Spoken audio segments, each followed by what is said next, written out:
सत्य महेश जी ने लिखा है, दाम्पत्य जीवन में झगड़े को किस प्रकार उच्चतम चेतना के लिए प्रयोग करें।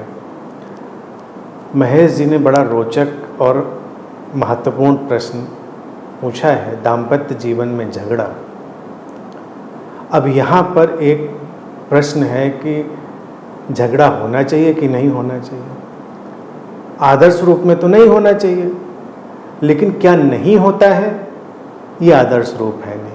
अच्छे संबंधों में भी कभी न कभी कुछ न कुछ झगड़े हो ही जाते हैं, और झगड़ने का एक ही मतलब होता है कि संबंध जिंदा है, संबंध में आग है तो लोग झगड़ते भी हैं। तो इसलिए झगड़ने में कोई परेशानी नहीं। उच्चतम चेतना के लिए कैसे प्रयोग करें, तो झगड़ने के लिए ना झगड़ें, झगड़ने के लिए ना झगड़ें, बिल्कुल धार्मिक भाव से झगड़ें।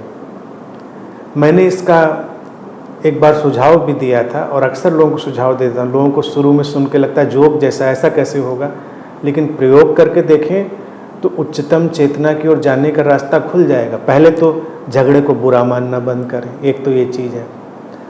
क्योंकि लोग कहाँ झगड़ते रहते हैं ये झगड़ालू लोग, और ये कहाँ पहुँचेंगे, ये सब निकाल दें। जिंदा है, झगड़ा हो सकता है। तो महीने में एक दिन, जैसे उपवास लोग रखते हैं, कोई एकादशी का व्रत, कोई पूर्णिमा का, और कोई तरह तरह के तमाम तरह के व्रत इत्यादि रखते हैं, तो ऐसे एक दिन झगड़ा व्रत रखना चाहिए। प्रैक्टिकल सुझाव बता रहा हूँ, हंसने की बात जरूर है लेकिन ये बहुत कारगर है। एक दिन महीने में झगड़ा व्रत रखिए और इत्मीनान से, धार्मिक भाव से, पूरे होश से, पूरी सचेतनता से झगड़िए।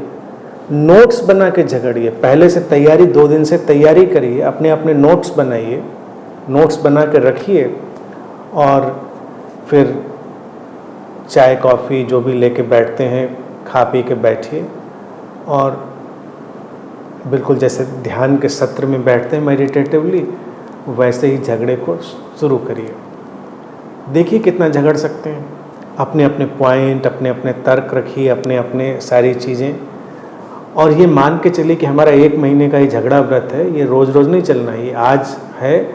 और जैसे हर व्रत का लोग एक समापन करते हैं ना, कि व्रत रखा, व्रत के बाद समापन, तो झगड़ा रात के इतने बजे के बाद समापन हो जाएगा, और उसके बाद हम लोग अपना जो भी सेलिब्रेट करके उसको अंत कर देंगे। तो ये एक रूटीन में अगर आप अपने शुरू करें झगड़ा व्रत, आध्यात्मिक चेतना, उच्चतम चेतना की ओर आप विकसित होने लगेंगे। क्योंकि इसमें क्या होगा कि हम एक दूसरे के बहुत छुपे हुए पहलुओं को जान पाएंगे, हम एक दूसरे के प्रति अधिक संवेदनशील हो पाएंगे। झगड़ा किसी को चोट पहुंचाने के लिए नहीं है। झगड़ने का कुछ मन हो रहा था, कभी कभी जो दाम्पत्य जीवन लिखा है ना, विवाहित जीवन, इसमें एक साइकोलॉजिकल प्रॉब्लम होती है। कभी कभी किसी के अंदर झगड़ा उबल जाता है, उसके तमाम केमिकल, हार्मोनल, बहुत सारी चीज़ें हो सकती हैं। स्त्री के अंदर भी, पुरुष के अंदर भी, दोनों के अंदर हो सकता है। अब झगड़े में क्या होता है, व्यक्ति कोई पॉइंट ढूंढता है कि इस वजह से ये झगड़ा शुरू हुआ है, या ये बात हमको सही नहीं लगी, गलत लगी, तो अब ऐसे। लेकिन वस्तुतः ना कुछ सही था ना गलत था, उस शरीर मन से वो झगड़े का धक्का, यानी उलझने का धक्का, वो आ चुका था, वो आ चुका था। तो अब उसमें कोई पॉइंट ना ढूंढे। तो अगर जैसा अभिषेक कह रहे कि झगड़ा कॉमेडी शो बन जाता है, तो और क्या चाहिए। अगर वो एक बार किसी के जीवन में एक बार झगड़ा कॉमेडी शो बन जाए, तो सोचो कि फिर अगले कितने महीने तक उसके लिए झगड़ना मुश्किल हो जाएगा। अंदर जैसे झगड़े का उबाल आएगा, तो उसके पीछे पीछे वो कॉमेडी शो की स्मृति भी आएगी, मुस्कान भी आएगी, हंसी भी आएगी। रिलीजियसली उसमें उतरने का फ़ायदा क्या होता है, हम एक दूसरे के प्रति अपनी संवेदनशीलता को विकसित कर पाते हैं। हम ये दूसरा व्यक्ति क्या है, दूसरा व्यक्ति भी कोऑपरेट करता है कि ठीक है, तुम्हारे झगड़े के उबाल को भी हम कोऑपरेट करते हैं, तो लेट इट हैपन, उसको घटने देते हैं। ये संबंधों का ड्रेनेज सिस्टम है। तो हर जैसे दाम्पत्य जीवन है या परिवार है, विवाह है, उसमें एक ड्रेनेज सिस्टम बहुत अच्छा होना चाहिए। ज़्यादातर क्या होता है, लोग ड्रेनेज सिस्टम मेंटेन नहीं करते, तो घर में ही कीचड़ फैल जाता है, संबंधों में ही। अच्छा घर देखिए कौन सा होता है, मैंने कितनी बार इस बात को कहा, अच्छा घर वही है जिसका स्मूथ ड्रेनेज सिस्टम होता है। पता ही नहीं चलता गंदगी कचरा नालियों में कब बह जाता है, घर साफ सुथरा अच्छा दिखाई देता रहता है।